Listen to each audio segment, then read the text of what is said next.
Oke. Opening gimana sih? Aduh, kalau nggak ada Vivi gini nih susahnya. Iya. Selamat di WhatsApp. Oh iya. Oke. Aku Ya paling nggak bebas bisa lah, opening. Ya udah, ya udah. bebas aja. Halo semuanya, selamat datang di podcast Arek IT. Aduh, kok cringe banget sih openingnya? Ya Aduh, nggak cringe apa-apa sih. banget. Ya udah, halo semuanya, selamat datang di podcast Arek IT. Episode 4 ini Mas sebenarnya. Ini ada bintang tamu spesial nih, Mas Rido. Aduh, gimana Episode kabarnya 3-nya nih? kemana coy? Kamu Baru ngitungnya upload, dari baru 1, upload. 2, terus 4 gitu. Ini baru upload hari ini. Baru mau Oh, upload hari ini. mantap. Walah, ya. Iya, jadi episode 3 Kukira tuh, ngitungnya 1, 2, 4 gitu. aduh, iya, episode 3 tuh kemarin ngomongin ini UI UX. Sekarang skopnya engineering lah. Ya Engineering. pokoknya, iya hari ini kita mau ngomongin eh ini sih garis besarnya tuh gimana cara memulai berkarir untuk menjadi software engineer. Nah hari ini berarti kita tuh kayak cerita gimana perjalanan kita mulai dari nol hingga sampai titik sekarang dan itu pun masih berlanjut gitu loh, masih improve terus. Oh ya, by the way gimana kabarnya Mas? Ya, alhamdulillah. Ya beginilah. WFH panjang dan ya begitu. Backlog Belum disuruh masih ke kantor ya? banyak. Oh ya, Iya. backlog masih banyak sama. Backlog masih banyak, terus ya deket-deket performance review lagi. Waduh. Wah iya, performance review. Iya. Iya, aku belum pernah loh performance review. Kapan ya nggak tahu. Kau kapan ya biasanya ya? Per 6 bulan sih Nggak tahu biasa. juga, belum Oh, tahu. pernah bulan ya. Berarti Per emang semester lama. itu. Per semester. Aduh. Oh, Per semester ya mirip-mirip kayak ya kalian-kalian waktu kuliah ada KHS gitu. Oh, aduh. Tapi KHS-nya beda.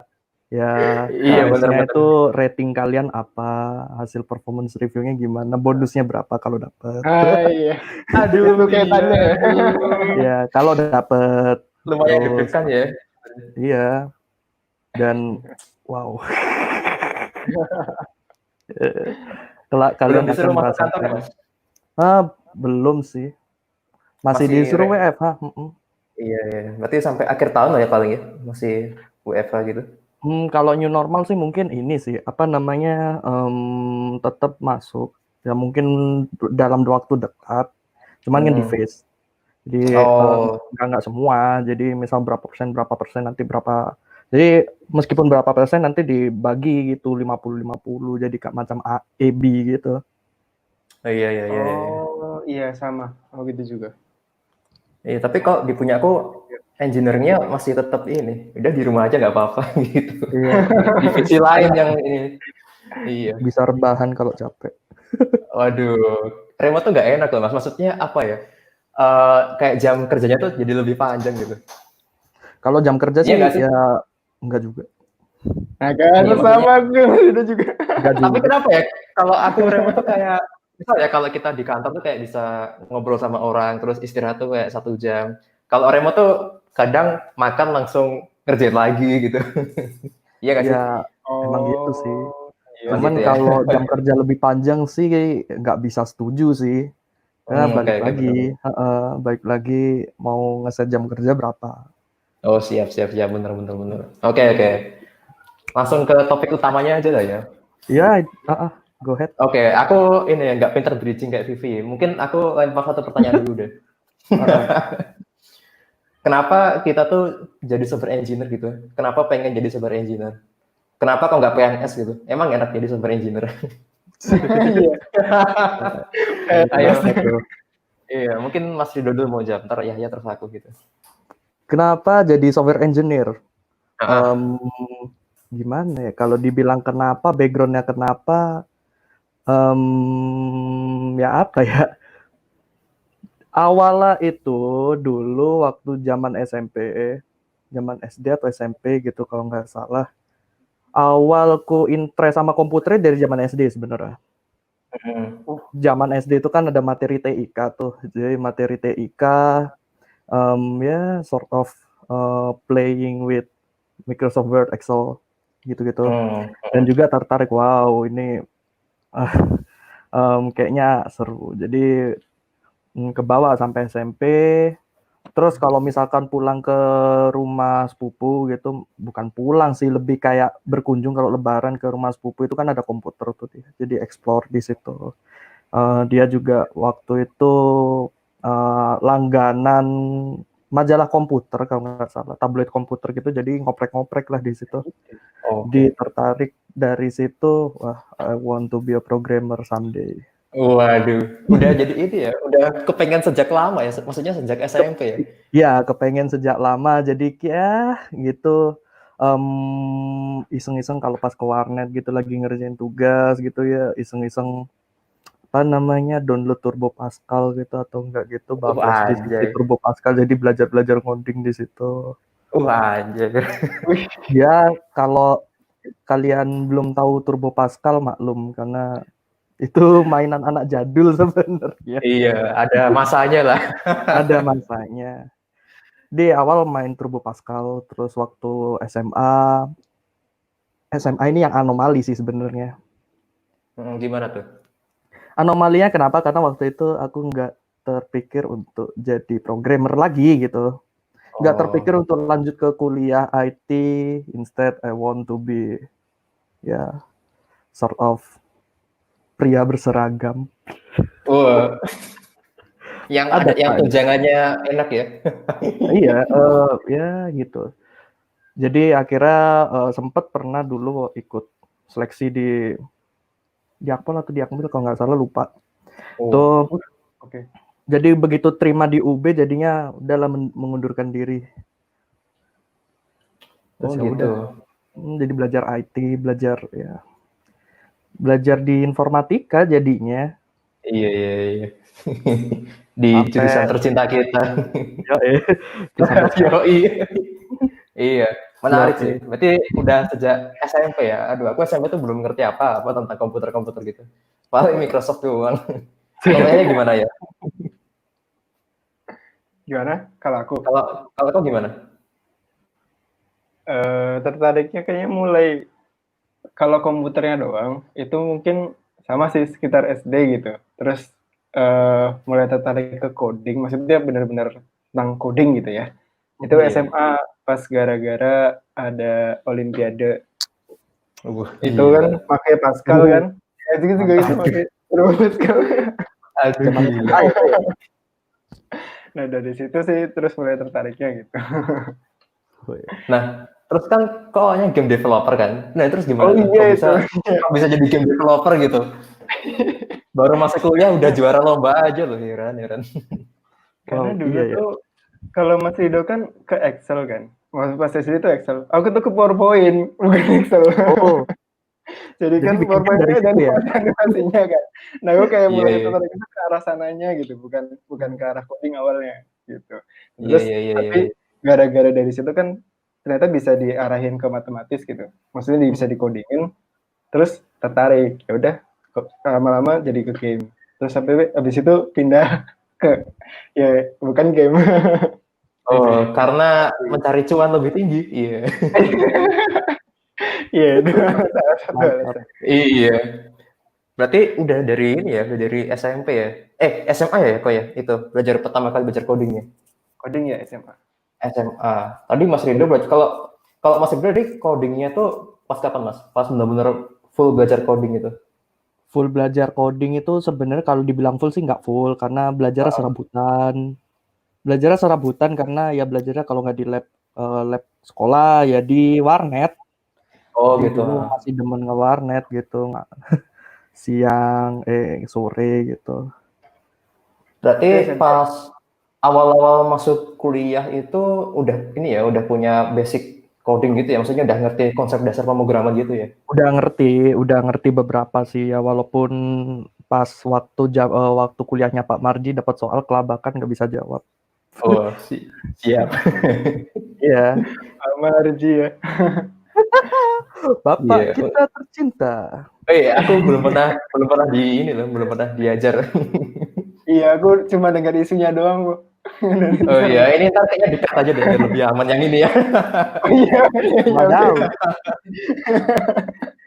Oke, oke. Di ya cut ya kan. Mm-mm. Iya, iya. Kalau kalau aku baru awal-awal kuliah ini sih, maksudnya pas awal semester 1 tuh baru ngerti coding itu apa, konsep pemrograman itu apa. Iya, baru pertama kali belajar coding itu emang Waktu kelas pas kuliah. kuliah. Mm. Terus nggak tahu ya dulu waktu kelas 3 SMA tuh belum kepikiran sama sekali sih. Kira-kira nanti kedepannya tuh mau jadi apa. Aku ambil teknik informatika tuh by the way karena ini sih, karena aku ngerasa yang lain tuh kayak nggak cocok sama aku gitu. Soalnya Wadaw. kan ini kan, ayahku kan teknik sipil kan, terus nyuruh, kau tuh kenapa nggak teknik sipil aja gitu. Ya aku kayak males gitu kan, kayak bangun-bangun jalan, terus ngelihatnya tuh kan kayak di lapangan gitu, kayaknya nggak enak gitu, kayak bukan bukan aku banget. Ya itu sih, aku kayak nggak sengaja aja masuk ke dunia IT gitu. Nggak Oke, sengaja. iya nggak sengaja. Oke, pertanyaan kedua nih. Kalau berarti kan tadi kan ya Mas Rido kan pertama kali belajar coding itu kan waktu udah sekolah ya, maksudnya sebelum kuliah tuh udah pernah nyentuh. Nah, kira-kira kalau orang mau start coding itu yang perlu dipersiapkan awalnya tuh apa? Mungkin dari bahasa pemrograman atau faktor yang lain mungkin? Siapa dulu ini yang bilang yang ngomong? Bebas, bebas, bebas. Bebas. Kalau awalnya sih yang paling penting sih kayak ya simple ini sih apa kayak problem solving.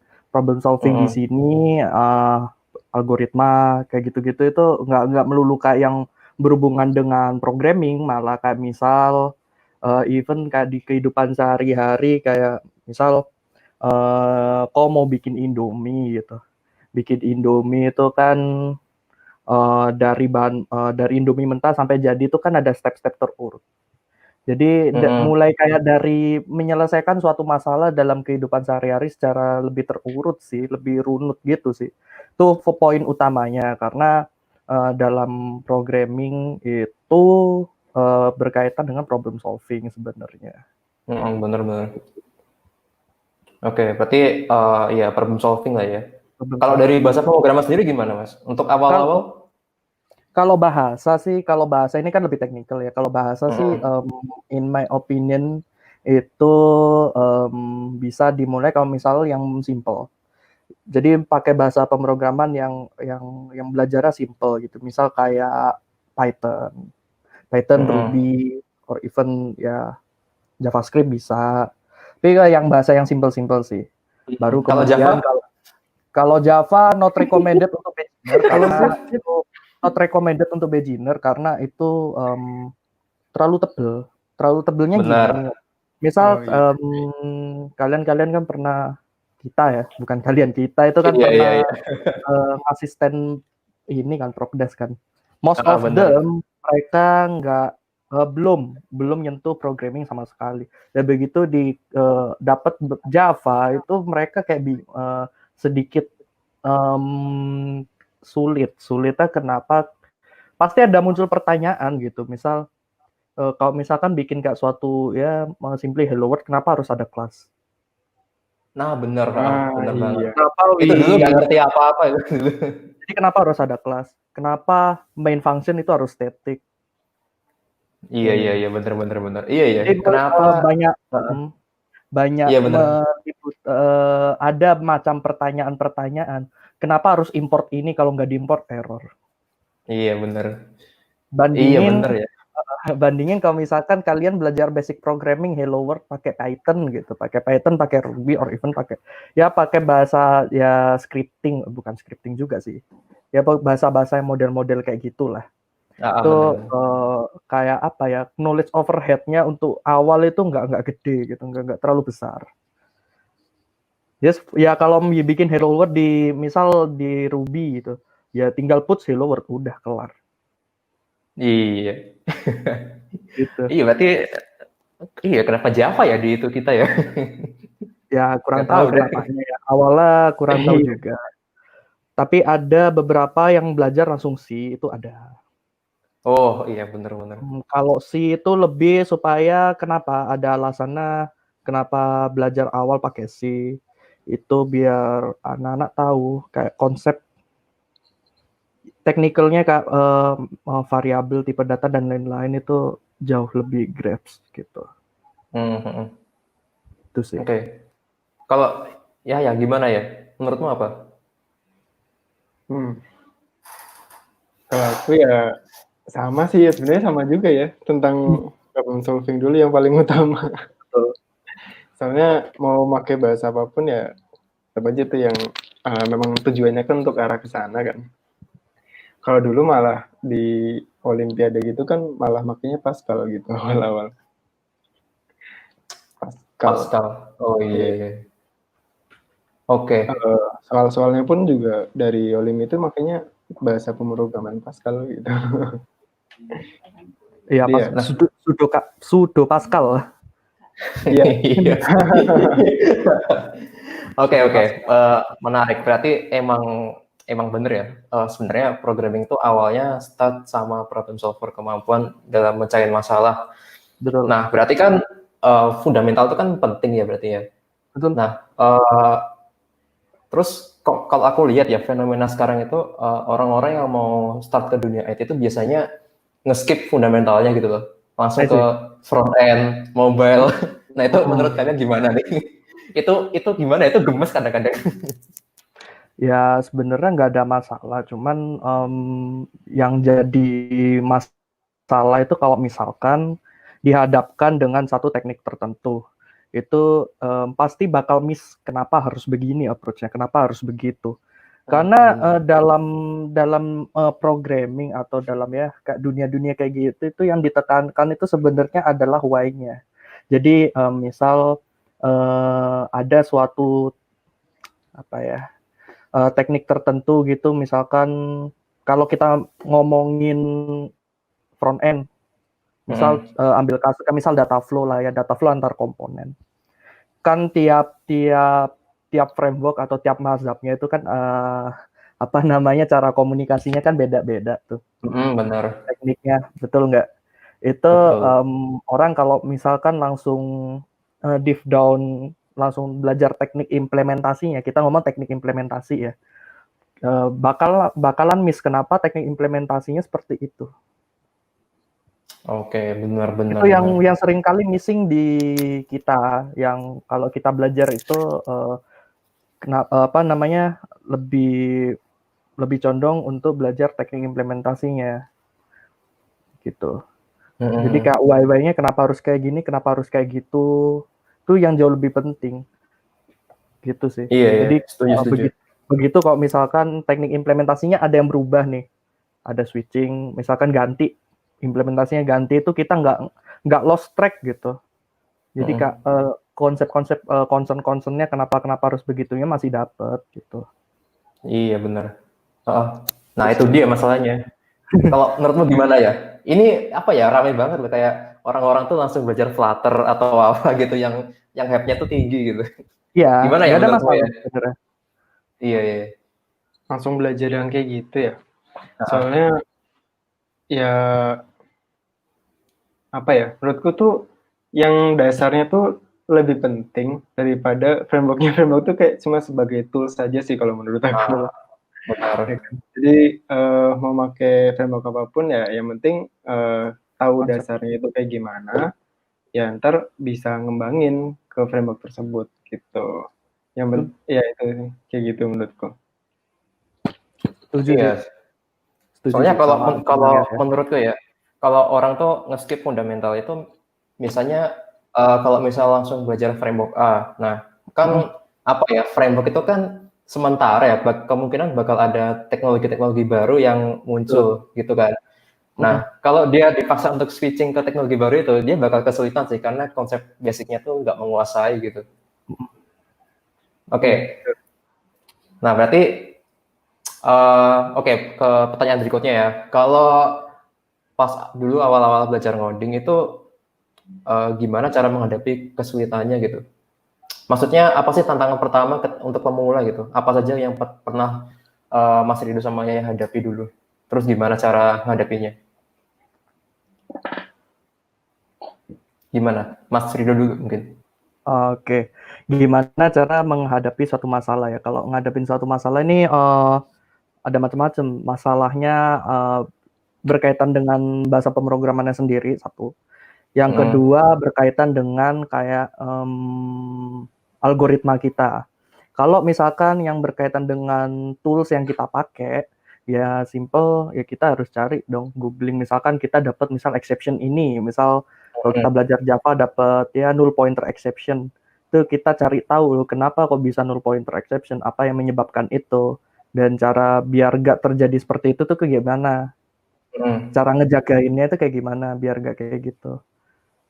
Terus kalau masalah yang algoritma itu sih lebih baca-baca dulu sih, problem statementnya kayak gimana, solusi kita kayak gimana. Oh ternyata solusi kita nggak fit untuk test case yang semacam ini. Kalau misalkan dapat case yang kayak gini kayak gimana?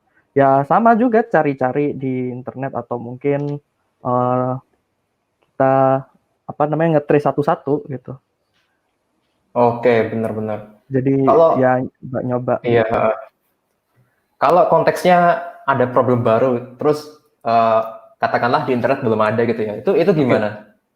Kalau di internet belum ada, jadi kita harus nerka-nerka sih.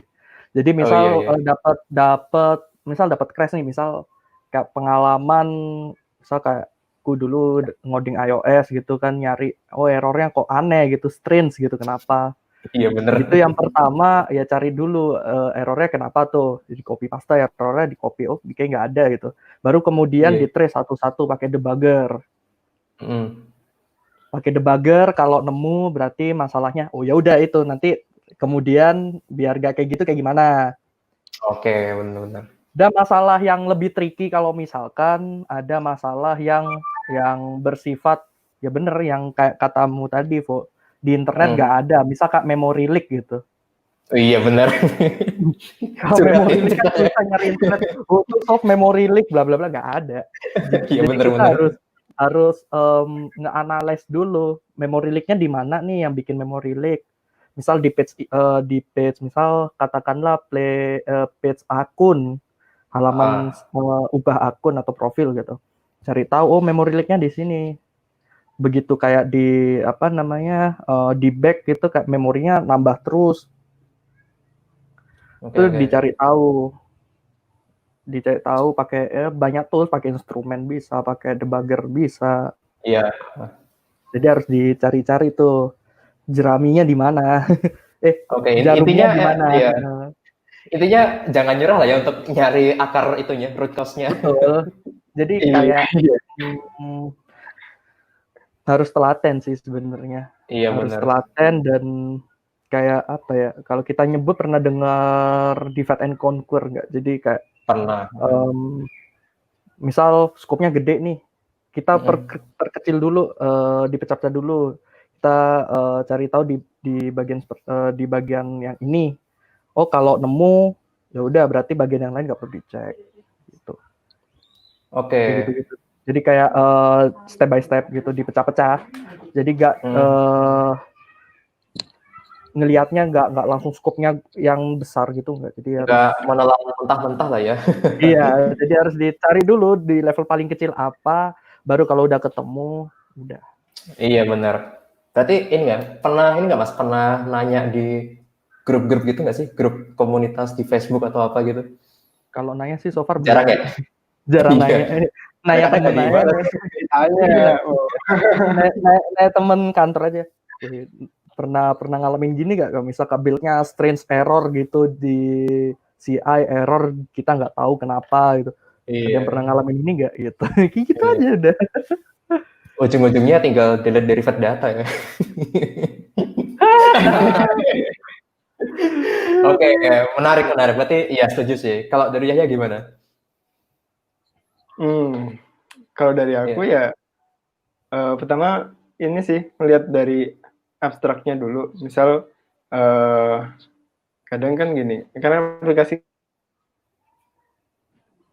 kan kayak beberapa bagian kecil, terus yang ntar itu jadi satu aplikasi utuh gitu. Nah, pertama mungkin lihat dulu ini konteksnya tuh di bagian sini. Ya ntar coba dulu diulik di bagian situnya. Kalau misalkan emang ada masalah ya berarti memang bagian situ. Tapi kalau misalkan nggak ada, cari yang sekitar-sekitarnya gitu. Oke, benar. Iya, kurang. Tetap aja memang benar harus di divide. Habis itu ketika udah misal dibagi satu bagian nggak nemu, ya emang nyari di bagian kecil tapi yang mendekati itu yang berhubungan gitu. Oke. Nah, itu kan tadi kan konteksnya kan ini kan, gimana cara ngadepin masalah ketika ya kita udah di level yang sekarang gitu. Tapi kalau dulu waktu pas pertama kali belajar coding, pernah nggak ngerasa stuck gitu? Terus gimana cara ngadepinnya? Mas Rido dulu. Kayaknya Mas Rido nggak pernah stuck deh kayaknya. Lancar-lancar aja kayaknya. Stack Overflow is my friend. Yo, Stack Overflow.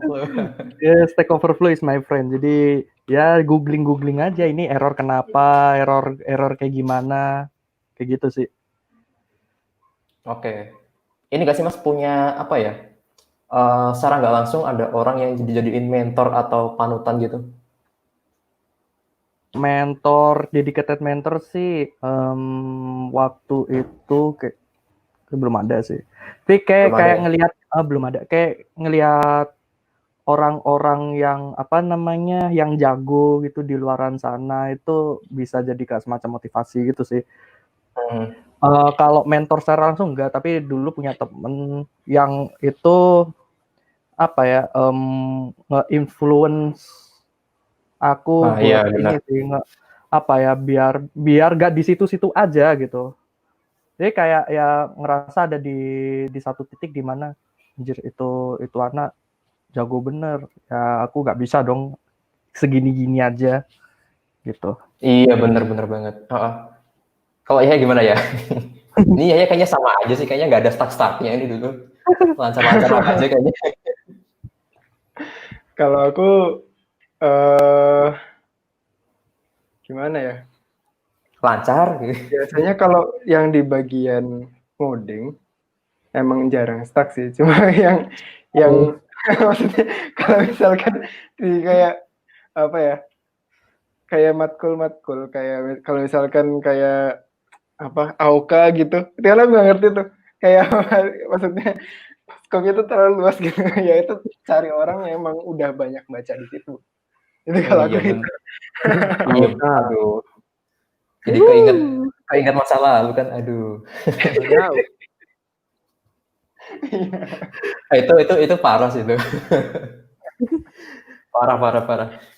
By the way, balik ke topik. Berarti kan intinya kan ini kan kalau menghadapi masalah entah itu pas kita pemula atau di levelnya sekarang ya tetaplah solusi banyak di internet. Stack Overflow. Kalau Stack Overflow nge-stuck, mungkin ada temen atau di komunitas bisa lah tanya-tanya, pasti ada jalan kok.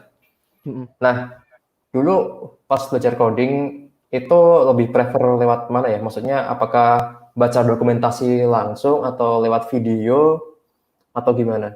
Mas Rido gimana Mas? Waktu belajar iOS mungkin? Waktu belajar iOS dulu lebih suka baca sih, suka baca satu dokumentasi, yang kedua tutorial di Rewen Derlitz. Terus juga itu panutan. Itu awal aku belajarnya dari situ, dari Rewen Derlitz, terus blog-blognya orang yang bahas seputar iOS. Dia lebih suka baca sih. Kalau aku ngikutin video itu kayak lost of track gitu sih, kurang cocok. Oh iya. Kalaupun lihat video paling cuma tak lihat oh kayak gini, oh kayak gitu. Nggak langsung lihat video, praktekin lihat video enggak. Cukup dilihat sampai akhir, kadang juga nggak sampai habis, baru dicobain. Gitu Oke, berarti kan tergantung kita lah ya cocoknya yang mana gitu kan. Saya lebih sering baca sih. Oke, lebih sering baca. Terus kok gimana ya? Kalau aku mungkin video Udemy gitu atau apa gitu. Iya, dulu kan awalnya emang dari BCC ya, karena komunitas itu bisa apa ya, di-share ilmu gitu, ada dikasih akun Udemy, terus akun gratis gitu ya. Iya, akun gratis. Akun coy. Itu berguna banget sih. Thank you Mas Reno. Mas Reno panutan tuh. Mantap. Terus dari situ ya awalnya memang sukanya dari video, tapi lama-kelamaan kalau misalkan udah ngerti konteksnya, cuma pengen menguasain beberapa hal baru di bagian situ, jadi malas lihat video kelamaan gitu. Jadi sekarang malah lebih senangnya baca dokumentasi doang. Nggak pernah mau lihat video lagi aku. Kelamaan soalnya. Oh iya benar-benar. Karena ya terlalu lama nggak sih kalau video, kalau mungkin ini Tapi mungkin konteksnya pas kita dulu kan lebih enak video kan, karena mungkin ada kurikulumnya terus terarah gitu kan, jadi Iya, bacanya jadi lebih enak. Mm. Iya, iya. Oke, terus tadi kan kita bahas kan, jadi sebagai software engineer itu kan harus punya kemampuan problem solver yang bagus. Itu soalnya itu kan fundamental kita. Betul. Nah itu sendiri gimana cara ngelatihnya sih? Kalau dari Mas Ridho gimana? Ngelatih kemampuan problem solver gitu? Kemampuan problem solving. Jadi Itu bisa iya problem solving. cara ngelatihnya itu em, gimana ya? Ini kayaknya agak abstrak sih. Cara ngelatihnya itu ya itu tadi sering-sering menghadapi masalah. Oke, nyari masalah lah ya. Iya, sering-sering ngadapin masalah. Kalau misalkan ya gimana kita bisa jadi good problem solver kalau kita menghindari masalah. iya. Benar. Iya, jadi banyak-banyak menghadapi masalah. Jadi kan tiap masalah itu kan unik ya. Uniknya itu kenapa unik? Karena tiap masalah itu bisa aja penyelesaiannya itu ini apa namanya penyelesaiannya itu beda gitu. Ada yang masalah yang sama, misal masalah yang apa ya beda tapi cara penyelesaian sama. Ada yang masalah yang benar-benar itu benar cara penyelesaiannya benar-benar beda, gak pada umumnya gitu ada. Itu tadi caranya yaitu harus sering-sering menghadapi masalah dan Oke. menyelesaikan menghadapi. Oke. Gitu sih. Oke, aku tanya, kalau misal kita ini nih ada masalah nih, terus kita stuck, boleh nggak sih kita tuh kayak lihat solusi orang lain, terus kayak apa ya, improve atau gimana gitu? Itu bantu nggak sih kalau misal kita lihat solusi orang lain gitu? Kayak baca codingan orang gitu.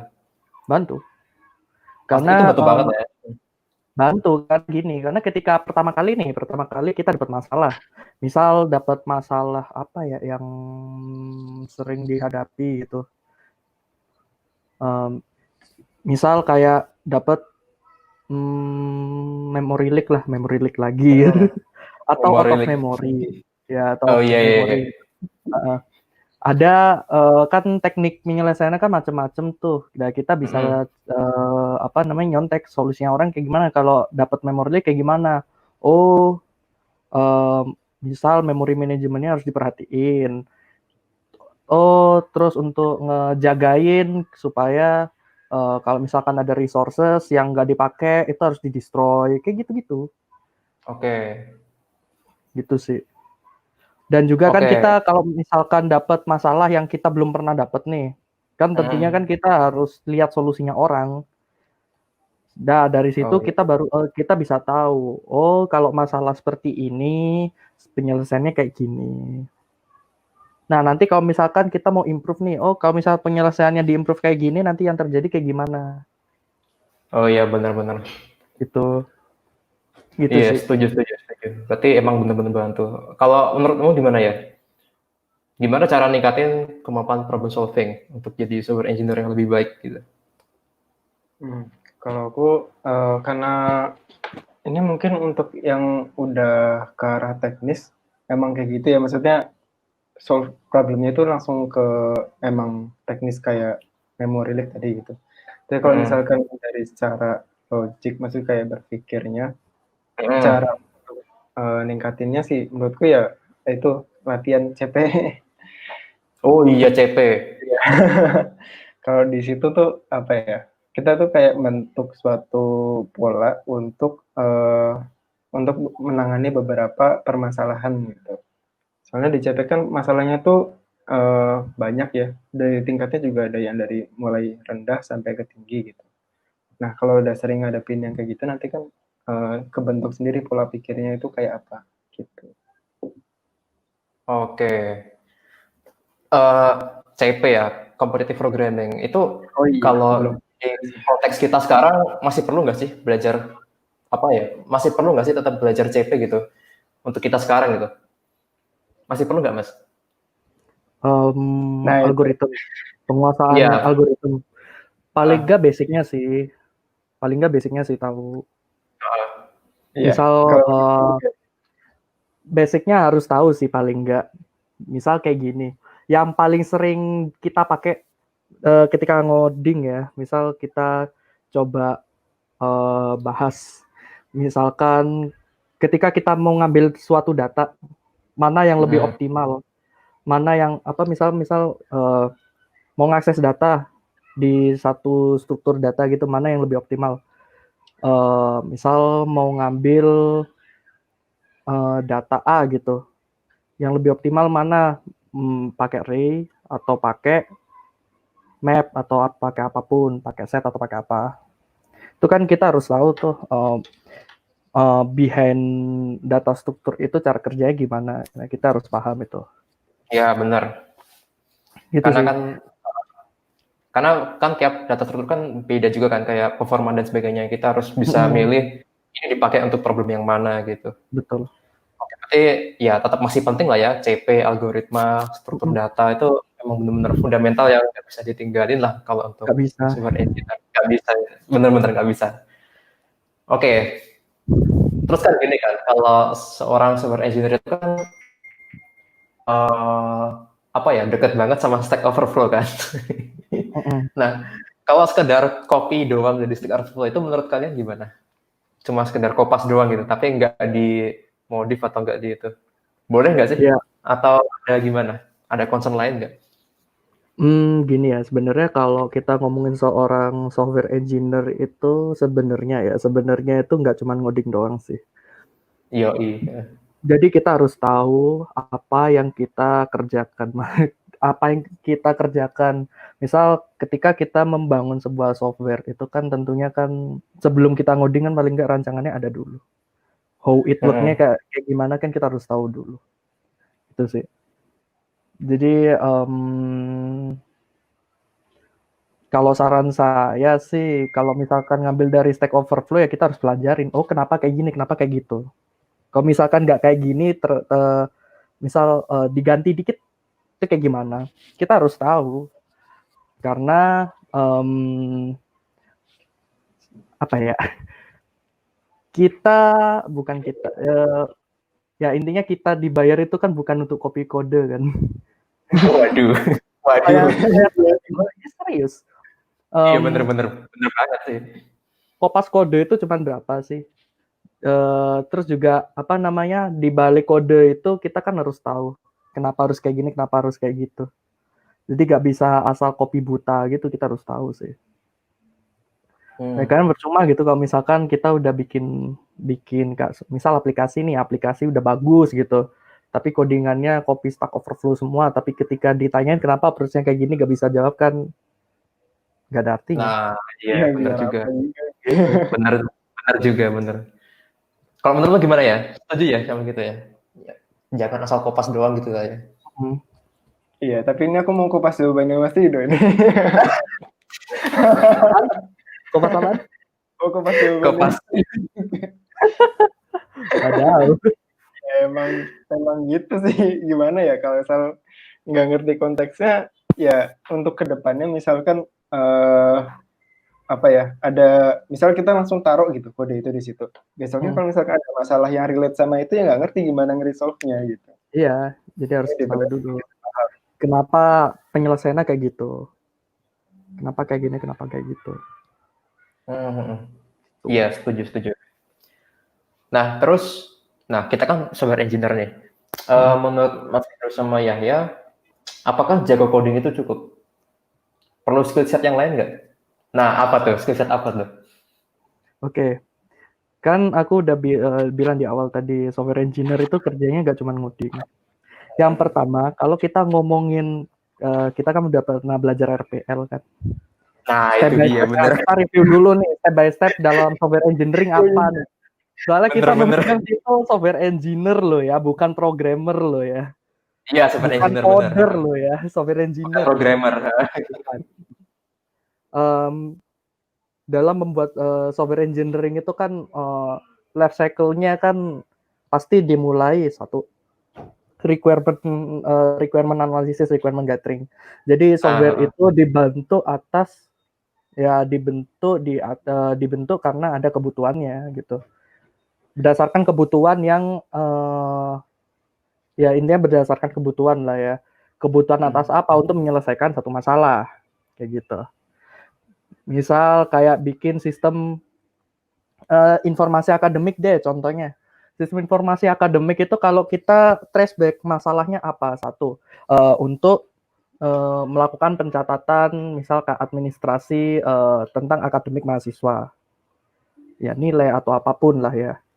Nah, dari kebutuhan itu dari masalah itu kan bisa di-define kebutuhannya apa. Satu, misal nyatet nilai mahasiswa, ngelisting nilainya dan lain sebagainya. Satu, ketika udah dapat kebutuhannya, yang kedua software engineer ini paling enggak bukan paling enggak harus bisa ngedesain softwarenya kayak gimana.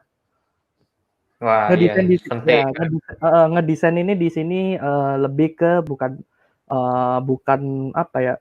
Kalau kita ngomongin desain bukan desain soal tampilan, soal apa ya? Desain tampilan, desain interaksi itu kan masuk ranah desain iya. Tapi desain di sini itu desain kayak macam satu data flow-nya kayak gimana, terus juga arsitekturnya kayak gimana, terus separation of concern dari sebuah software itu kayak gimana, terus alur data ya data flow-nya kayak gimana, pertukaran datanya kayak gimana, gitu-gitu. Terus setelah desainnya udah mateng, baru kemudian kita ngoding implementasinya. Terus pas waktu ngoding, bikin implementasi, kita bisa barengin bikin testing. Benar. Jadi kita paling nggak software engineer paling nggak ngerti basic testing, software testing itu kayak gimana. Software testing gimana, cara-cara teknik testing itu kita harus paham. Tahu kapan make integration testing, tahu kapan make unit testing, terus macam-macam testing yang lain. Terus kita juga paling nggak ngerti apa cara delivery-nya kayak gimana softwarenya. Tuh. Oke, berarti ini nggak, bentar. Sebagai software engineer tuh penting nggak punya kemampuan atau apa ya, pengetahuan tentang produk yang kita bikin gitu. Maksudnya misalnya ada tim produk nih ngasih kita project ini dong gitu. Nah, penting nggak sih untuk validasi project itu? Ya perlu dong, karena kita harus tahu apa yang kita bikin gitu. Nah, kan benar. misal kalau kita kan udah kerja di ini kan, udah di company gitu. Iya. Yang bikin requirement kan udah pasti PO, product manager, product owner gitu kan. Nah, kita juga harus tahu dong apa yang mau kita wujudin. Orang produk kan tahu requirement, oh ini. Nah, kita harus tahu untuk mengachieve suatu produk kayak gini itu kita ngedesainnya kayak gimana. Nah, kita harus tahu itu. Karena tiap requirement atau tiap suatu ya requirement kan berangkat dari masalah. Nah, tiap-tiap itu cara desainnya kan beda-beda. Nggak bisa kita ngedesain pakai cara yang seragam dalam semua problem, itu kan nggak bisa. Tuh. Jadi kita harus tahu apa yang mau kita bikin, produk knowledge-nya kita harus paham dulu. Misal kayak kamu dapat task bikin fitur search gitu. Ya kamu harus tahu dong mekaniknya search itu kayak gimana gitu. Yes, penting banget. Penting banget pokoknya. Harus tahu. Tuh. Jadi makanya kan tadi aku bilang software engineer itu kerjanya nggak cuma programming doang, enggak ya. Lebih dari itu.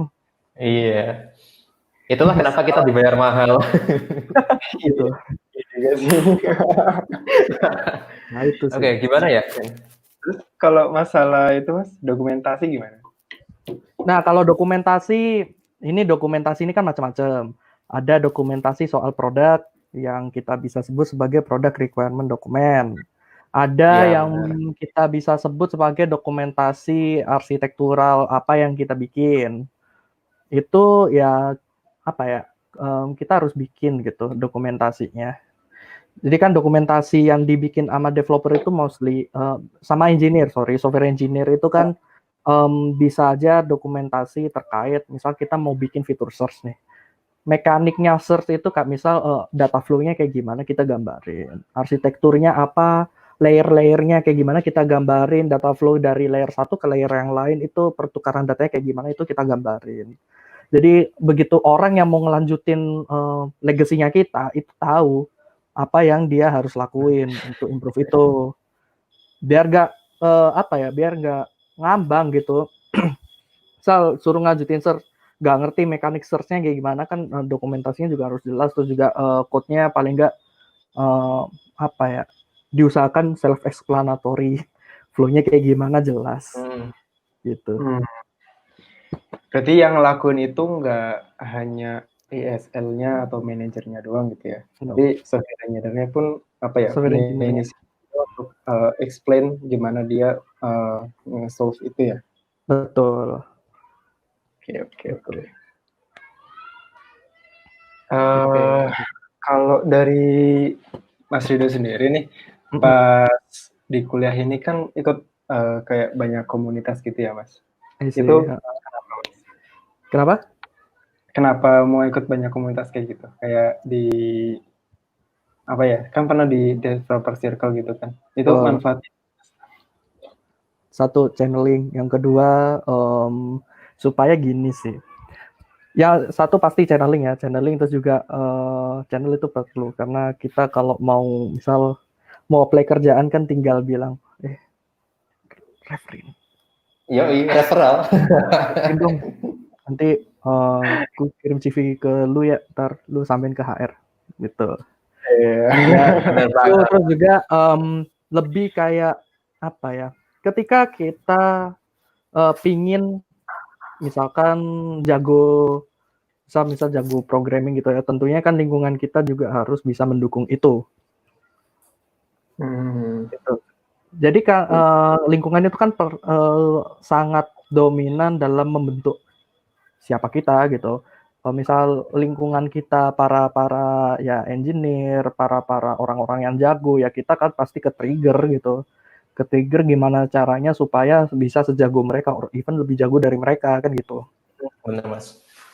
Lebih ke situ sih, lebih kayak dorongan diri dan ya kesadaran diri aja, karena nggak bisa dong kita so-so kayak gini-gini aja kan nggak bisa. Kita harus leverage more, lebih lagi gitu, karena ketika kita udah merasa puas dalam satu titik, selesai kita.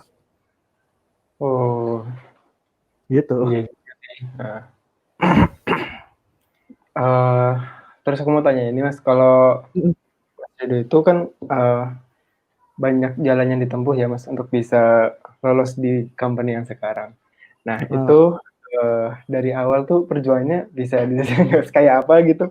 Kayak mungkin pas internship itu Mas Rido di mana gitu. Terus abis itu gimana juga biar bisa nge-gain itu gitu. Apa usahanya, kayak mungkin latihan CP atau apa gitu, gimana, Mas? Oke. Nah, itu gimana, Mas? Awal aku jadi iOS developer itu sebenarnya itu dari ketika semester 4 atau 5 gitu. Sekitar tahun 2016 itu aku baru belajar ngoding iOS gitu. Dan kemudian pada waktu itu pas di tengah aku belajar awal-awal, jadi sama temanku itu direferin waktu itu masuk Gamcode. Dulu itu software house-nya senior di Vilkom. Jadi ikut ngebantu di situ. Dan awal-awal career of professional developer itu dimulai dari situ. Jadi pertama kalinya megang proyekan, bikin aplikasi dari awal sampai roll out ke production itu di situ. Jadi awalnya ya belajar sekaligus nyelesain proyekan. Oke. Gitu, belajar sekaligus nyelesain proyekan sampai pas mau skripsi. Pas udah skripsi udah tuh fokus skripsi gitu. Terus ya udah pas lagi skripsi coba tuh iseng apply di Topet maupun di company yang lain, LinkedIn waktu itu. Ya terus akhirnya udah dapat invitation test dari Tokopedia, ngerjain macam hackrank gitu, terus sama mini project assignment, bikin toy app gitu, bikin aplikasi kecil. Nah baru dari situ udah di review, terus interview, alhamdulillah dapat offering dan berlanjut sampai sekarang. Gila, aduh. Ada kerennya juga ya, Mas? Kenapa? Ada hackernya juga. Ada hackernya. Itu latihannya gimana, Mas? Maksudnya gimana biar bisa persiapan ke sana gitu? Ya kalau dibilang latihan sih nggak latihan yang kayak gimana ya. Ya itu sebenarnya kalau aku masih ingat dulu itu bukan hackerrank, dulu itu pakai Codility. Dulu pakai Oh. Codility yang notabene yang masih ku inget itu level difficulty-nya lebih mudah dari hackerrank. Ya ala Progdas gitu sih sebenarnya. Jadi ya nggak latihan yang kayak gimana. Jadi kayak ya bermodalkan ya itu tadi algoritma basic gitu, terus juga ya sort of ya basic programming gitu. Oke, benar. Tuh. Nah baru yang agak tricky, bukan tricky sih, yang agak lumayan kompleks itu yang di project, yang tes mini project itu. Karena kan harus ada requirement yang harus ditepati, yang harus diikuti itu requirement-nya. Itu buat aplikasi iOS gitu, Mas? Jadi aplikasi iOS, waktu itu suruh bikin search result sama filter gitu. Kayak miniatur fitur search gitulah. Interviewnya gimana, Mas? Kalau interview technical. Jadi kalau iOS ya, kalau iOS interviewnya ya technical soal iOS-nya, soal Swift, terus juga teknik-teknik di iOS kayak gimana, memory management, terus performance kayak gitu-gitu sih. Terus architectural, ya lebih ke technical, terus juga kayak apa namanya soal framework di iOS itu knowledge-nya diuji di situ. Kayak gitu-gitu sih. Berarti nggak ada kayak live coding gitu nggak ada ya, Mas?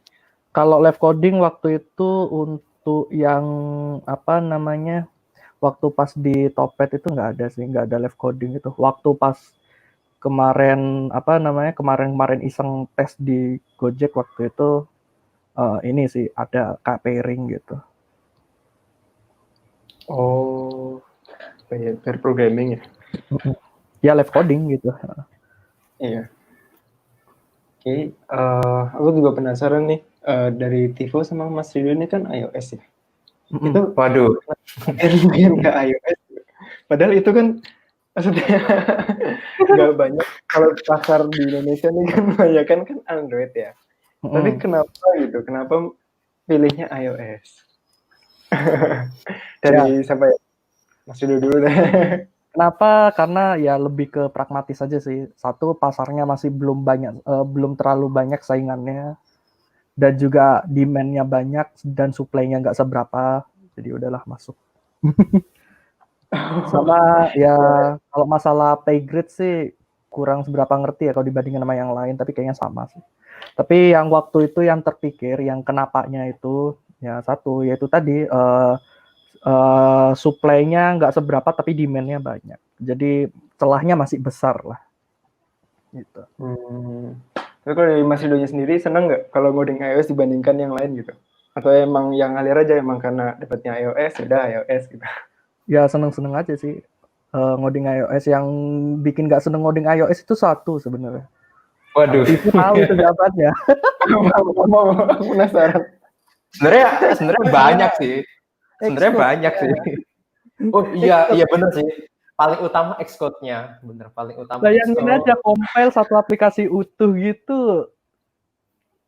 Ini Mas, terus 100 compiling source file, aduh itu lama banget sih. 100 derajat Celcius, men. Belum lagi indeks. Sumpah serius? 100%. 100 degrees Celsius. Tiap kali ngompil itu udah 100 derajat. Jadi nggak tahu ya laptopnya kotor kayaknya dalamnya. Jadi CPU-nya lebih panas dari biasanya. Iya benar. Suka. Iya, ada IDE yang lebih bagus gitu, aduh udah perfect banget dari iOS itu. Itu kalau ditaruh telur matang ya, Mas? Wah, tapi dibongkar dulu. Casing bawahnya dibongkar dulu. Kan dijumplangin gitu. Dan dipas, terus udah kasih ya macam wajan gitu pasti mateng gitu. Kalau panas loh coy, itu 100 derajat Celcius loh. Iya loh, itu aduh megang laptopnya aja nggak berani. Panas. Ya, kalau dari kamu gimana, Po? Kenapa pengen iOS? Apa sama? Iya, sebenarnya tuh sama kayak Mas Rido sih. Mikir kan aku kan apa ya, baru belajar iOS tuh semester 6. Semester 6 pas waktu mau magang itu baru belajar iOS loh. Jadi iya sih kepikiran ini di Indonesia belum banyak, terus tapi kebutuhannya banyak gitu kan. Jadi peluang banget tuh sebenarnya. Jadi penonton silakan jadi iOS engineer aja gitu. Nanti kontak saya. Kita lagi butuh gitu. biar banyakkan dikit. Mac-nya harus punya dulu coy. Oh, Oh iya, iya, itu tahu itu. punya dulu. Oh Iya, iya. iya. Itu Ya penting itu tuh. problem besarnya iOS tuh itu ya, maksudnya harus punya Mac itu ya. Aduh. Modalnya lumayan lah modalnya. Ada cerita Ya, sih soalnya. Untuk awal-awal gimana Mas? itu ada cerita juga. Dulu waktu belum punya Mac, ya beli kan biar dapet Mac itu kan harus beli. Bener. Iya kan. Dan itu Iya belinya bener. waktu itu ya utang orang tua. Oke, waduh ini seru ini. Gimana Mas? Jadi waktu itu beli Mac tahun 2012 itu second-nya masih harga 8 juta. Ya udah aku pinjam 8 juta buat beli Mac. Ya udah dari situ ya berangkat dari situ udah belajar iOS, dapat kerjaan, proyekan iOS ya sampai sekarang. Itu MacBook tahun berapa Mas waktu itu? Tahun 2012. Tahun 2012 ya. Oke. Ntar ambilin laptopnya dulu ya. Waduh. Masih ada ya? Bener-bener. Aduh, gokil. Keren. Itu kenangan sih, itu kenangan bener. Ya, kalau kamu, oh iya, beda. Itu emang udah pengen beli laptop Mac apa gimana, Bu? Tadi kan aku kepengen si Afid kan waktu itu beli Mac. Ya aku jadi pengen, tapi pas setelah beli Mac kepikiran kan ini kenapa nggak belajar iOS sekalian gitu.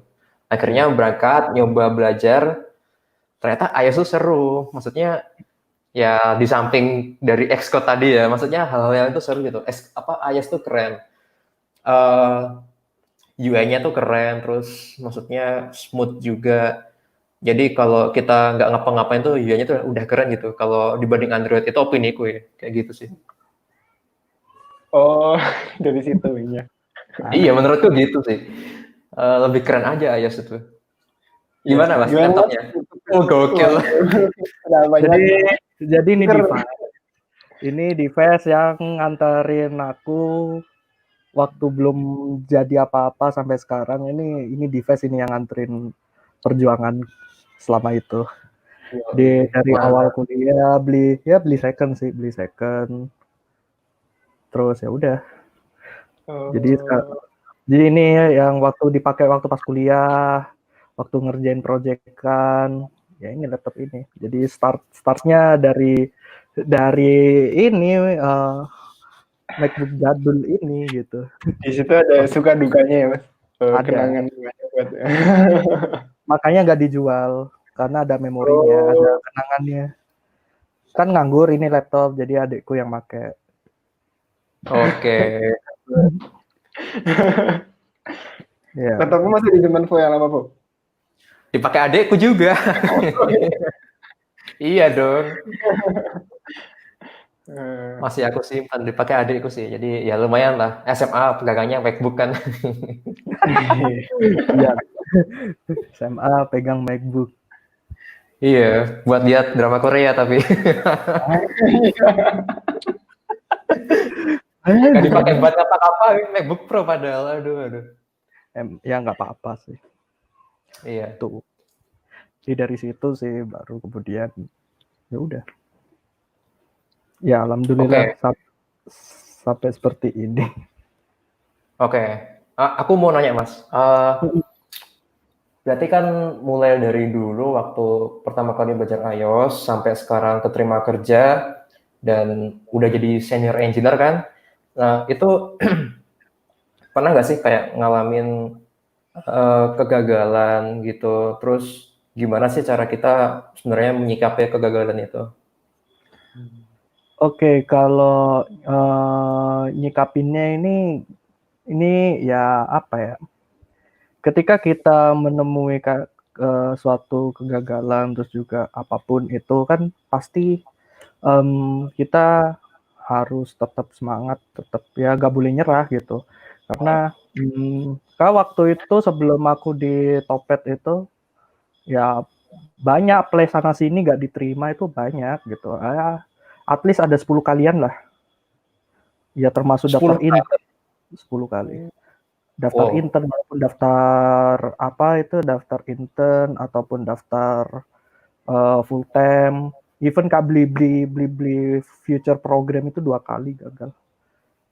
Sekali atau 2 kali gitu sama intern. Kayak pernah aku tulis di Medium itu yang soal perjalanan sebagai software engineer di terakhir-terakhir itu ada itu. Oke, silakan Gagalnya follow di mediumnya Mas Rido. Ya, Dibaca ntar di taruh di description box ya. iya. Jangan lupa di clap ya sampai 50. Iya. Iya. Iya. Jadi Oke. ya itu sih. Berarti tapi kan gini kan Mas, maksudnya kita gagal itu kan bukan berarti apa ya, bukan berarti kita tuh kayak kemampuannya kurang gitu kan. Berarti kan bisa jadi kayak culture-nya yang nggak sesuai sama kita gitu kan. Sebenarnya mikirnya tuh jangan negatif tuh, maksudnya mikirnya positif. Betul. Mungkin kita emang nggak cocok kerja di situ, ada tempat lainnya lebih bagus gitu kan. Aduh, bijak banget. Ya pasti ada suatu hikmah di balik itu gitu loh. Iya benar, Misal benar kita banget. digagalin di situ ya kita bisa punya banyak waktu untuk belajar lebih untuk ningkatin skill kita lebih dalam lagi. Atau bisa jadi dapat di tempat yang pay grade-nya lebih bagus. Who knows gitu kan. Iya benar. Kuliahnya yang lebih bagus terus juga orang-orangnya suportif semua kan kita nggak ada yang tahu ke depannya kayak gimana gitu. Iya, iya. Oke. Gimana ya? Starting point untuk bisa apa ya? Pas itu kan Masnya dapat kerja itu setelah lulus apa sebelum itu, Mas? Lupa. Waktu skripsian itu dapat offer itu waktu pas skripsian. Nah, oh iya itu aku ingat banget tuh ke CL tuh bahas-bahas tentang Masnya yang keterima itu kan. Iya. Ingat banget. Masih ingat. Oh, yang malam-malam itu enggak sih atau pas pulang kampus sore ya? Sore ya? Sekitar sore gitu. Iya, iya. Aduh kangen CL jadinya. Sepi sekarang CL. Aduh pandemi. Kenapa ya tadi? Itu pas awal, maksudnya berarti daftarnya kan udah lama ya Mas? Pas itu bisa sampai beberapa daftar ke company-company, berarti daftarnya udah lama dong persiapannya? Dari semester berapa tuh? Waktu pas semester 6 kalau nggak salah.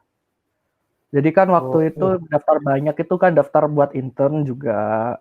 Terus daftar buat full time ya hopefully kalau misalkan dapat full time bisa set by set sama kuliah. Mikirnya gitu sih.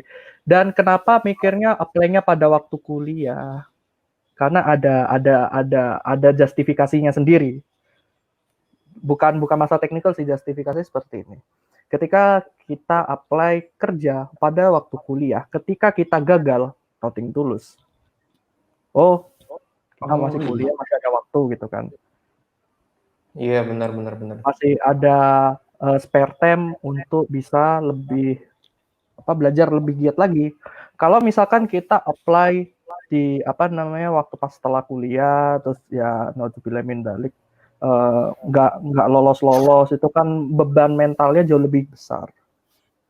Iya benar banget Mas. Lebih mikir ke situ sih sebenarnya. Dan juga kalau misalkan daftar pas kuliah, apply pas akhir-akhir tingkat akhir kuliah gitu, kalau pas keterima ya udah tinggal nego ke HR. Oh, saya bisa join pas udah selesai skripsi atau selesai yudisium. Kalau misalkan mereka oke, ya udah enak dong kita. kita tinggal fokus nyelesain skripsi, nyelesain tanggungan kita di kampus. Once udah kelar, kita udah gak perlu mikir lagi ke depan kita setelah lulus ngapain. Jadi kita udah punya pegangan. Iya, bener banget. Jadi mikirnya ke situ sih, bukan ke masalah ya teknikal atau enggaknya. Jadi lebih mikir ke situ sih. Jadi jarak antara kelulusan sama kita first day itu nggak terlalu jauh gitu. Tapi pernah kepikiran nggak sih Mas, kayak misalkan pengen nih nanti ketika kan tadi kan Mas ya punya mindset kalau misalkan daftarnya pas masih kuliah itu ngerasa lebih aman gitu kan. Tapi kalau misalkan ada kepikiran startnya kan mungkin sekitar 3 bulan lagi gitu, 3 bulan ke depan gitu kan. Tapi itu pada saat masih kuliah juga gitu. Itu ada pernah kepikiran pusing di situ nggak sih Mas? Maksudnya takut juga gitu kalau misalkan diminta 3 bulan lagi ternyata kita masih nggak bisa karena masih ada kuliah gitu. Apa lo saja daftar aja gitu? Ya udah los aja, daftar aja, begitu dapat offer udah komit. Waktu itu ceritanya agak menarik nih sebenarnya. Waduh. Pada waktu skripsi kan dapat waktu skripsi udah ngelewatin seluruh tahap gitu kan, dapat offering tuh. Dapat offering, available-nya kapan? Available-nya kapan? Ya udah. Kan posisi skripsi itu kan masih belum kelar, masih on progress, dan ya kemungkinan untuk skripsi itu kan 50-50 antara selesai tepat waktu atau extend, tuh kan. Ya udah, di situ aku beraniin komit untuk join di tanggal waktu itu, komit untuk di Februari tanggal 26 tahun 2018 waktu itu. Komitnya di situ, udah itu aku jadiin acuan at all cost gimana caranya aku harus yudisium sebelum tanggal itu. Oh, wih, jadi motivasi gitu ya. Iya, jadi kan kita udah komit nih sama HR. First day tanggal 26 Februari 2018 udah dikunci, tanda tangan offering letter udah dikirim. Dan ya dalam tenggat waktu antara September sampai sampai Februari itu gimana caranya aku bisa yudisium sebelum tanggal itu. Ya udah, jadi skripsi harus ku selesain cepet-cepet. Jadi ya tiap hari bimbingan biar cepet kelar progresnya. Ya, dan alhamdulillah yudisiumnya di Januari. Wih, lancar. Kita belum yudisium loh ya. Iya. Oh iya, wisuda gimana Mas? Kalau wisuda kan aman, ya kan wisuda waktu itu masih probation. Jadi dari kantor itu ada cuti buat wisuda, ada jatahnya gitu. Jadi ya udahlah cuti gitu. Oh, ada ini ya, cuti wisuda gitu ya. Baru tahu aku. Ada, jadi dipakai tuh cuti wisuda. Udah pada waktu itu masih probation sih. Jadi ya udahlah. Pulang ke Sidoarjo terus ke Malang gitu buat wisuda. Minggu malamnya balik ke Jakarta lagi. Seninnya kerja lagi. Waduh, udah ini ya. Udah dikejar-kejar itu. Ya. Numpuk. Wisudanya malamnya nggak tenang langsung. Pikirannya langsung ke Jira. Iya, betul. Ada bakat. Aduh.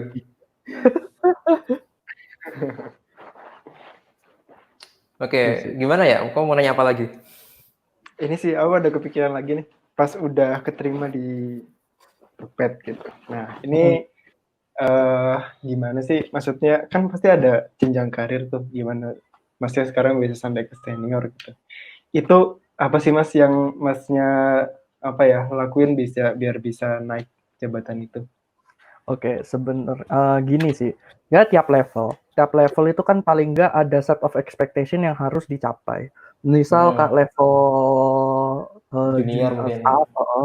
Level junior lah. Level junior itu nanti ekspektasinya apa, terus naik lagi level senior itu apa, terus juga naik di atasnya lagi level lead atau level principal itu set of expectation-nya apa. Jadi pada waktu itu sesimpel gini aja sih, karena waktu itu kan waktu performance review pertama ya udah.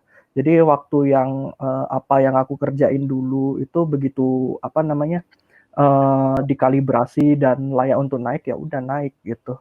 Yang penting kalau ketika kita pengen apa ya, ketika kita pengen cepat naik level itu ya tentunya kita harus thinking and act like what we want to be gitu. Iya, Misal, benar sih. kayak misal apa namanya dari level junior ke senior ya udah waktu kita kerja day by day itu ya kita harus posisikan diri kita ya berpikir dan juga bertindak layaknya seorang senior kayak gitu. Jadi kan di situ kan set of expectation-nya kan ada tuh ya kita coba tuh tackle 1 atau 2 ekspektasinya seorang senior itu apa kita coba tackle 1 atau beberapa kayak gitu. Nah, Iya, benar. yang ngaju set of expectation itu siapa? Masnya sendiri kah mentargetkan sesuatu Kalau atau kalau expectation tiap level itu dari higher management sih. Dari company ada sih itu harusnya. Ya, dari level company iya, terus level tim itu kan definisi di tim, misal senior di tim iOS sama di Android itu kan bisa aja expectation-nya beda gitu kan. Jadi kita Iya. apa namanya mengacu dari situ gitu. Itu sih. Iya. Di tempatku ada itu dokumentasinya apa sih ekspektasi untuk junior, mid, terus senior. Jadi kita tuh bisa tahu gitu kalau misal naik level, ya itu kita harus bisa ngambil itu sih ekspektasi yang itu harus nyoba-nyoba gitu. Itu ada sih harusnya. Dan semakin tinggi level level kita, semakin sulit untuk maksudnya ya tantangannya semakin gede dan semakin sulit untuk sulit ini dalam artian apa ya apa yang kita effortnya itu harus lebih gede lagi gitu buat naik ke level ke atasnya lagi itu karena gini misal kayak anggap aja dari junior ke senior misal kita butuh effort 2 kali gitu bisa aja senior ke level lead atau level principal itu naik effort yang kita keluarkan lebih dari 2 kali bisa jadi 3 atau 4 kali atau 5 kali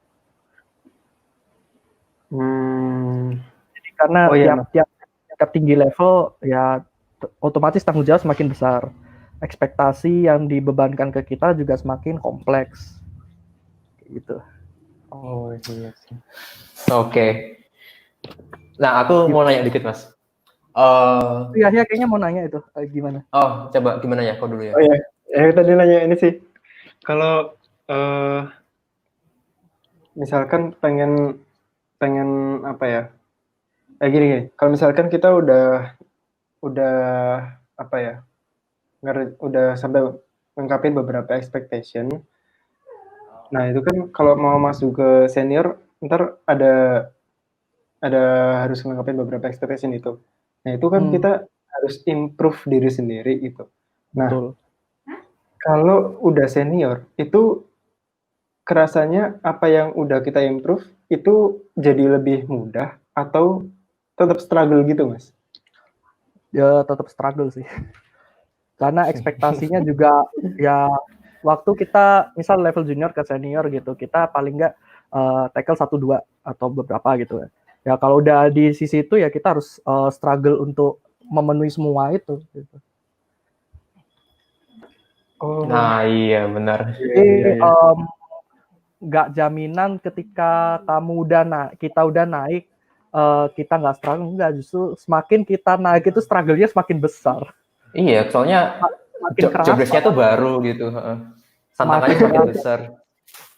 Oh iya. Semakin terasa gitu. Ya anggapannya gini sih ya, kau kan ini kan kerja di kantor sebelumnya, terus ini kantor yang baru, itu kan beda kan? Iya sih, iya. Iya, pokoknya gitu. Jadi tiap kali itu tuh pasti beda aja gitu. Nah gitu sih. Oke, aku mau nanya nih, mungkin dikit aja sih. Gini mas, manajemen mental tuh perlu nggak sih? Maksudnya gini, kalau misalkan dulu Mas Rindo waktu awal-awal masuk kerja nih atau awal-awal dapat proyekan, pernah nggak sih kayak ngerasa minder atau tertekan gitu, kayak ngerasa nggak perform gitu. Terus gimana sih ada baiknya kalau manajemen mental itu? Ya penting sih, kalau manajemen mental itu penting sih. Karena Iya, iya. nggak sering, nggak jarang juga kayak aku sendiri pun Kak ngerasa gitu Kak, Kak masih banyak gitu yang harus dikejar, masih banyak gitu yang harus dieksplor, masih banyak gitu yang harus aku kontribusiin gitu. Nah, bener Mas. Masih banyak yang harus dikejar. Jadi kayak ya kayak ngelihat teammate yang lain udah apa namanya, misal Kak extra miles-nya udah seperti itu, sedangkan kadang juga kayak ngerasa gitu Kak, mereka apa ya, apa namanya, udah apa namanya, contribute seperti itu, tapi kita masih kurang, itu kayak masih ngerasa gitu sih. Ya tetap dari kitanya sendiri sih kayak gimana gitu. Kalau misalkan pas senggang gitu ya kita bisa kayak improve dikit kayak gitu sih. Yang penting gini sih, apa namanya, nggak apa-apa, it's okay untuk melihat fenomena kayak gitu. Yang penting kitanya jangan sampai terlalu insecure kayak gitu sih. Nah, iya benar-benar. Karena gini, karena insecure itu kan orang yang kalau insecure itu kan ada dua tuh kemungkinannya. Yang pertama semakin terpuruk, semakin jatuh ke bawah. Yang satu semakin termotivasi supaya naik level. Nah, maksudnya naik Iya, tingkat gitu. Naik benar. tinggi. Itu sih. Jadi kita mau pilih di sisi sebelah mana kalau kita menghadapi insecurity seperti itu. Waduh, iya sih. Kemarin sempet sih awal-awal ini kayak Ya, ngerasa iya kan adaptasi di ini kan lingkungan baru terus aduh kayak struggling banget berat banget itu rasanya kemarin awal-awal itu minggu-minggu pertama. Iya, Gimana ya? sama. Kalau kamu gimana ya? Sama banget, bener-bener kayak awal-awal tuh nggak pernah gitu menghadapi sesuatu yang segede ini gitu. Suatu infrastruktur yang besar banget gitu kalau aku lihat.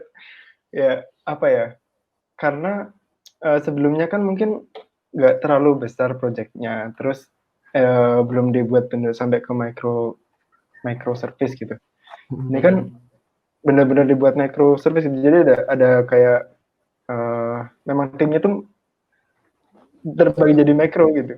Sampai di webnya pun ya micro juga, frontend juga micro gitu. Nah, aku nih sebelumnya belum pernah berkecimpung di bagian ini sebelumnya, dan apalagi sebelumnya pakai React kan. Ini pakai Vue di sini gitu. Kan kerasa, oke, belum terbiasa sama Vue, terus harus bisa adjust juga sama apa ya, pemikiran micro tadi, hubungannya tuh kayak apa per micro komponen gitu, dan apa ya, itu kerasa sangat besar gitu awalnya. Jadi ngerasa, aduh kayaknya sulit banget dihadapin. overwhelmed di Tapi awal-awal ya. Iya, ya, bener banget sih. Kayaknya semua pasti ngerasa ya kayak apa di lingkungan baru terus kayak wah ini perlu adaptasi gitu. Betul, iya, betul. perlu banget adaptasi itu. Been there. Dulu kalau Masnya gimana Mas kalau ngadepin itu Mas? Pernah ngadepin masalah kayak gitu nggak Mas? Wah, waktu awal aku first day disuruh clone repo iOS itu. Di first time I see that code base yang gede kayak gitu. Holy crap, what the fuck, ini kenapa kayak gini? Iya, bener banget. Di kayak overwhelmed gitu. Jadi kayak misal pertama nih, aku masih inget itu pertama kali aku dapet task itu convert beberapa page yang tadinya Objective-C ke Swift. Task pertama itu rewrite, coy. Anjir, Rewrite dari Objective-C ke Swift dan dari Swift 3 ke upgrade dari Swift 3 ke Swift 4 kalau nggak salah. Wah, lumayan sih. Itu setara kayak buat fitur baru nggak sih kalau gitu? Refaktor Iya. kayak gitu. Jadi Kak bikin dari awal gitu. Iya, Ngeliat bener.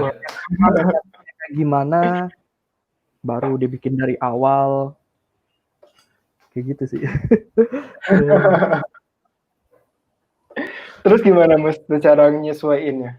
Maksudnya memang harus take time untuk apa ya mempelajari code base itu atau ya udah langsung nyemplung aja gitu. Ya pertama dipelajarin dulu ini mau nyakutnya ini kayak gimana sih gitu. Apalagi kan gue baca-baca tuh code-nya pada waktu itu kan masih belum serapi sekarang. Masih objektif sih di mana-mana gitu kan. Itu masih bingung. Ini kota apaan? Apa tuh? Nggak ngerti aku. Kota apaan? Apalagi suruh rewrite. Fuck. Ya udah. Jadi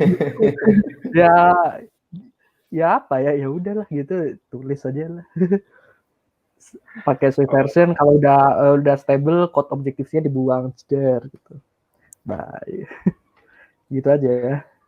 Sama kayak code gitu. By the way, ini udah 1 jam 20 menit. Kayaknya podcastnya ditutup. Nanti kalau mau ngobrol, ya udah ngobrol lagi aja lah ya. Yang penting podcastnya tutup dulu. Oke, gini deh untuk penutup nih, mungkin bisa kasih tips untuk penonton. Gimana biar setelah lulus langsung dapat kerja di top tech company lah. Ya. Gimana Mas Rido? Gimana kalau pas setelah lulus langsung dapat kerja? Nggak kelamaan nganggur. Iya, benar-benar. Ya berdarah-darah pada waktu kuliah. Nah, itu benar.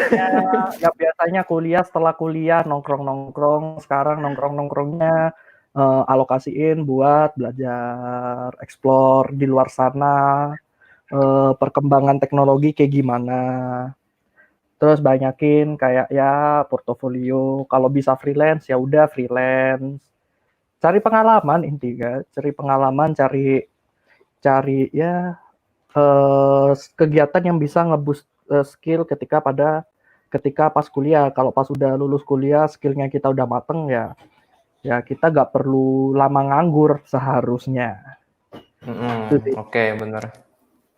Banyak explore sih di luar kuliah, karena ketika kita kuliah itu sebenarnya misal kita ke belajar RPL di kuliah, kita itu anggapannya kayak cuma dikasih ya daftar menu aja gitu, daftar ingredients dari suatu bahan makanan gitu. Sama dosen itu gampangannya kayak kita dikasih ingredients, ini bahannya ini, terserah kamu mau olahnya kayak gimana, itu urusan kalian, kayak gitu. Iya, bener banget sih. Karena ya susah ketika kita jadi mahasiswa minta disuapin terus, itu nggak bisa sih. Kita harus proaktif untuk improve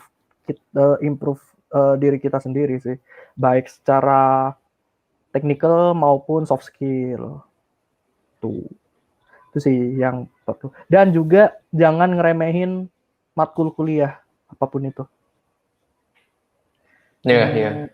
Karena kalian nanti di satu titik kalian pasti nyadar apa yang udah kalian pelajari pada waktu kuliah di kerjaan ternyata kepake ternyata. Terutama DAA gitu ya. RPL sih. Baru tahu kenapa kayak gini. Baru tahu kenapa harus kayak gitu. Yes, benar banget.